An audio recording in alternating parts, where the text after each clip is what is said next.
real mom life right here.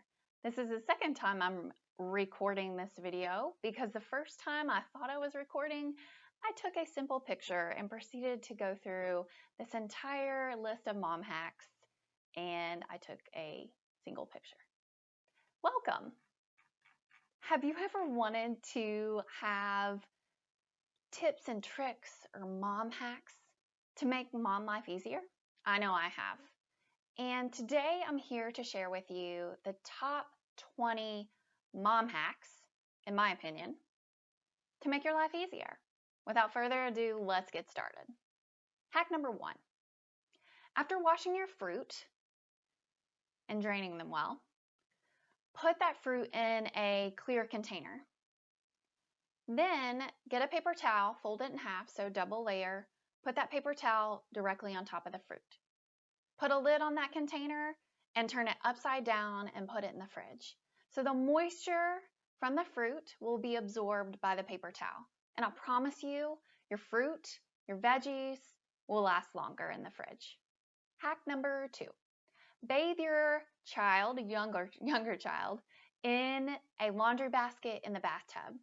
So this is for when your baby is old enough to sit up. And instead of just putting them in an entire tub, put them in a laundry basket. Not only will it contain the toys that you decide to put in there with them so that they're not having their toys float away and trying to reach for them, but it will also help keep your baby safer. They have less room to fall over, so if they fall sideways, they're not going all the way, it's not a larger space for them to fall into. It's been great when our youngest was a little younger that we don't use the basket anymore because she's older, but she would take a bath with her older sister, and it was a great way to keep the younger one safe when they both were in the bathtub. Hack number 3, create a no pressure veggie opportunity. Cut up some veggies before dinner and put them out for your kids to snack on. Now, if your kids like dips such as ranch dip or hummus, put that dip out with it.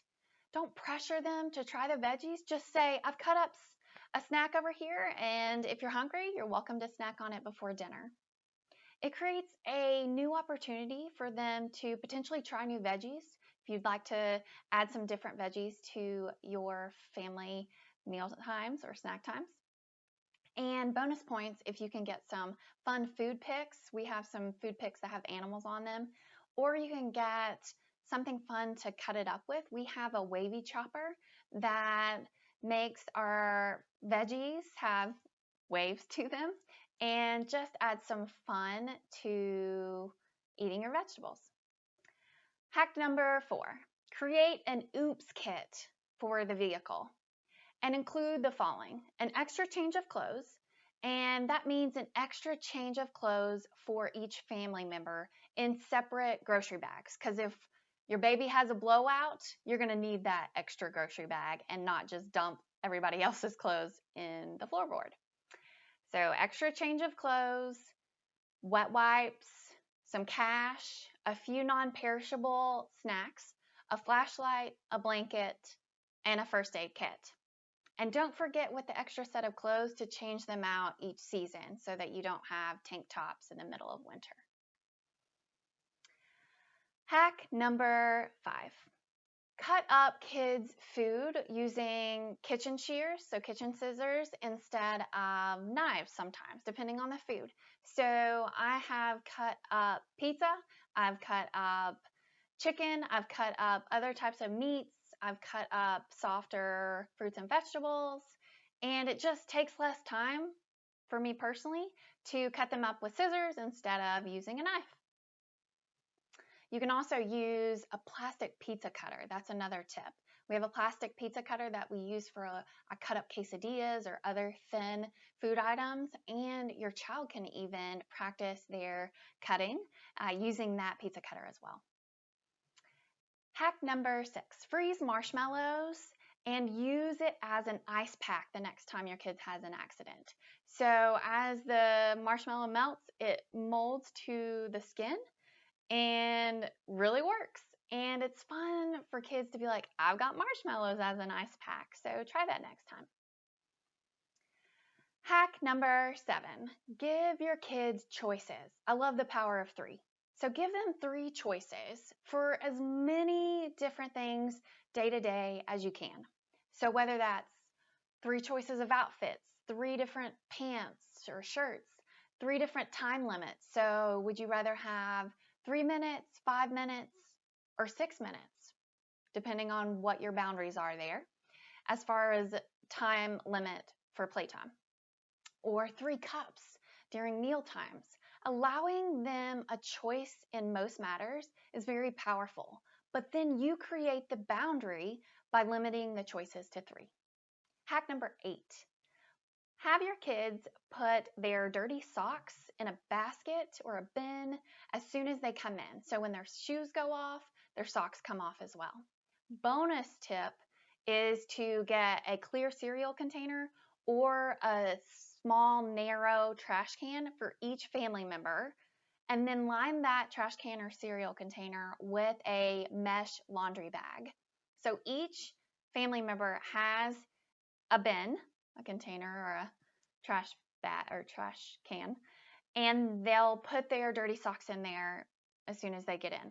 So then on laundry day, all you have to do is grab all the mesh bags, zip them up, and throw them in the washer. Be gone, sock monster, because it keeps the socks together. It keeps them separated by child. I know my husband and me personally has difficulty figuring out which socks. Their grandparent got them some Disney princess socks, and so they're just a little bit different in size. This is a perfect way to keep them separate. Hack number 9, implement a 10-minute pickup.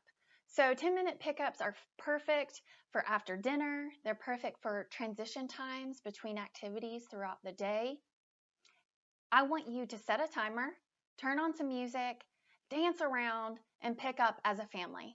It adds some fun to something that sometimes kids don't want to do. And personally, sometimes I don't want to do it.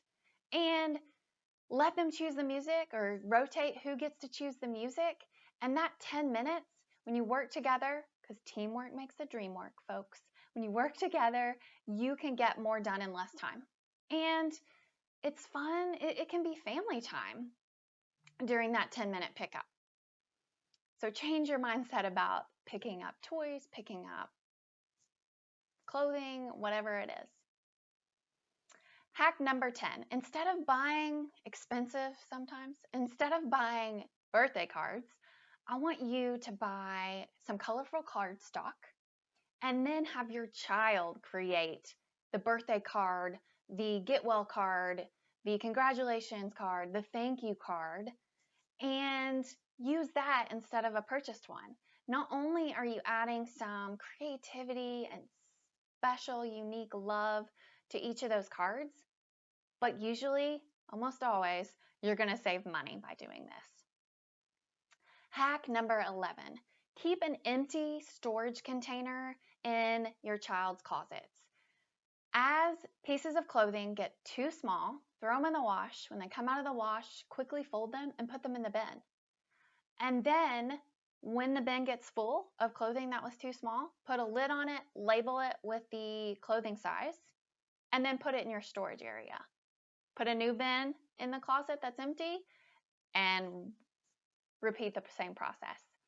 I've noticed that it has helped save time in the mornings or when we go ahead the night before and pick out clothing, because I had a tendency to just grab options and some of those options were too small because I wasn't paying attention to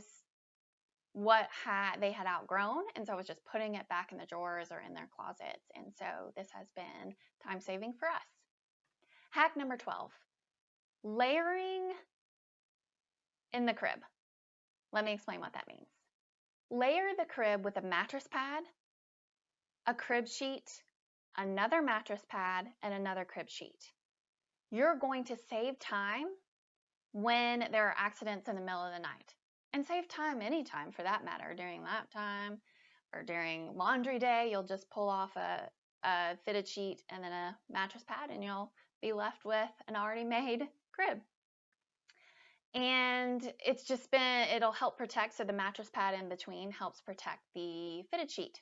See if it saves you time the next time there's a blowout in the middle of the night with your baby. Hack number 13, light extenders and faucet extenders. I haven't personally purchased the light extenders. I have heard good things about them. We have tall kids. I have purchased faucet extenders, and especially when our oldest was a little younger and not as tall as she is now, the faucet extenders were great. I would turn on the water and she was able to wash her hands without me having to lift her up to the water. We bought ours on Amazon. It has definitely been helpful for us. Any item or any strategy that can give our kids more independence is A+. So I encourage you to check out light extenders and faucet extenders. Hack number 14, limit your priority list to 3. Again, the power of 3. You're going to have 3 priorities for the day and 3 priorities for the week. You could even have 3 priorities for the month and 3 major priorities or goals for the year. I would also encourage you to set the 3 priorities for the day the night before. So before my head hits the pillow each night, I go over what I'm going to do the next day, especially during my morning block. So my morning block, I wake up quite early before our kids get out of bed, and I'm able to spend time doing some self-care, which is super important. But then I'm able to spend some time on my business. And if I finish the self-care and sit down to do work and have no idea what I'm going to do that day, I spend precious moments, because every minute counts in the morning for me before our kids wake up. I'm going to waste time trying to figure out what I'm going to do that day. But if I decide the night before and I limit it to 3, it helps encourage me and motivate me, so I don't see this massive list of priorities. I just see 3. I've got 3. I can do it. Hack number 15, mail extra artwork to loved ones. Grandparents, aunts, uncles, etc. Mail that extra artwork, and you most likely won't have to do what I've done, throwing away artwork and then shoving some stuff on top so they don't see it the next time they go to the trash can. And you don't have artwork strewn all over the house, and you can keep the ones that are really special to you and mail the other ones for your loved ones to enjoy. Hack number 16, rotate toys. So rotating toys quarterly or however often you want to rotate them can be very beneficial, because your kids get to experience the newness of that toy, especially if you're only doing it every 3 months or so.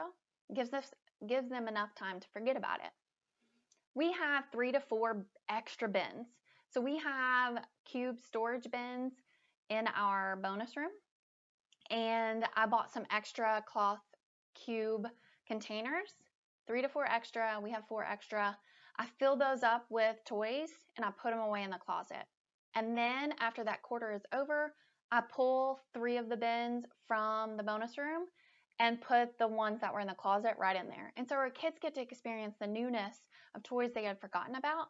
And also, when you have so many toys that you're not quite ready to get rid of, I'm a firm believer in reducing clutter, so get rid of toys that your kids no longer play with, for sure.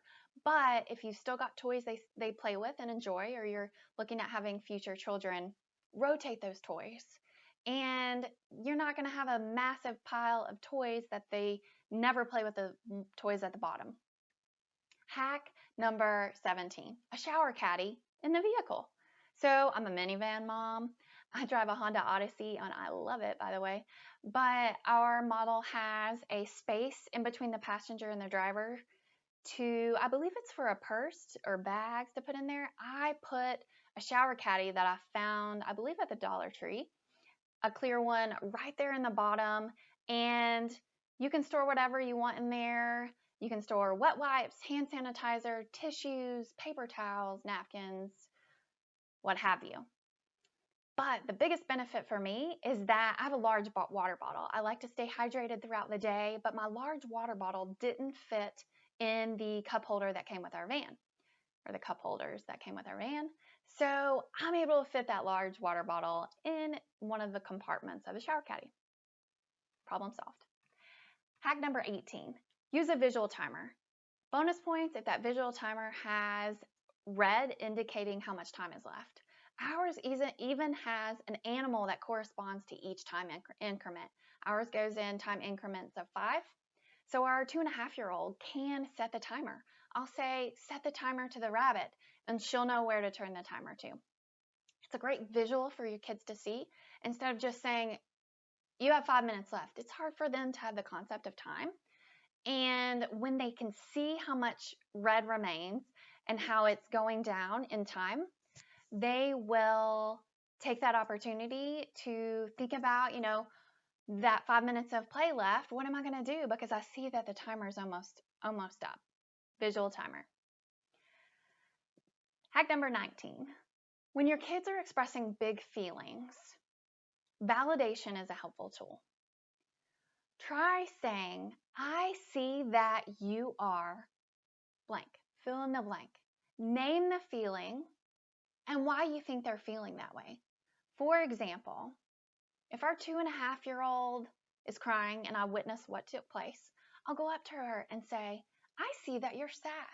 You're sad because you wanted that marker that your sibling has, didn't you? And just the simple act of validating the feelings that they have, labeling them. Kids have a hard time labeling feelings, and so if you can add some variety and not just sadness, maybe you add something about mad, angry.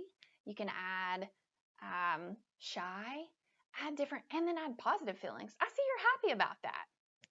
I see you're excited about that. Label those feelings, but validation is key. It not only shows that you see them, you see that they're expressing big emotions, but you're also not stopping them. You're not saying stop crying or stop doing this. You're validating because they let them feel their feelings and let them know that they're seen by you. Hack number 20 and our last hack. It's another parenting hack. Whether kids express it or not, kids thrive when boundaries are present. When we set boundaries, we need to inform them ahead of time. Inform them that the boundary is this, and if you cross the boundary, here's a consequence. Or maybe just talk about the boundary and what we're going to focus on as a family. When they cross that boundary, especially when it's a physical boundary, such as hitting or pushing, you need to immediately intervene and go to them, stop them, pull them apart, or whatever is happening, and say, I can't let you, and fill in the blank. For example, if our youngest pushes our oldest, I immediately intervene and say, I can't let you hit. The boundary that we have in our family is that we use gentle hands and kind words. We use gentle hands and kind words. Can you show me the gentle hands? What are you going to do next time you're angry that your sibling's playing with that toy and you want it? What are you going to do? And you talk about that. You role play. Now, if it's really big emotions tied to that boundary, don't try to educate right then and there. Let them settle down. If you've ever heard of Dan Siegel, he's a fantastic author and researcher. He talks about flipping your lid. And the upstairs and downstairs brain, phenomenal psychological research. It's really great, not only for parenting and kids, but also adults. We flip our lids too. So check it out, Dan Siegel. All 20 mom hacks have been explained. What do you think? Do any of those mom hacks resonate with you? Do you want to try any of them immediately? I hope so. And I hope that you notice that you're well on your way to saving precious time by implementing some of these hacks, or all of them. Take that precious time that you save and dedicate it towards something that matters to you, another priority in your life. Are you looking for other time-saving tips or mom hacks? Be on the lookout for an upcoming opportunity to snag 104 mom hacks. Happy time saving and have a wonderful day.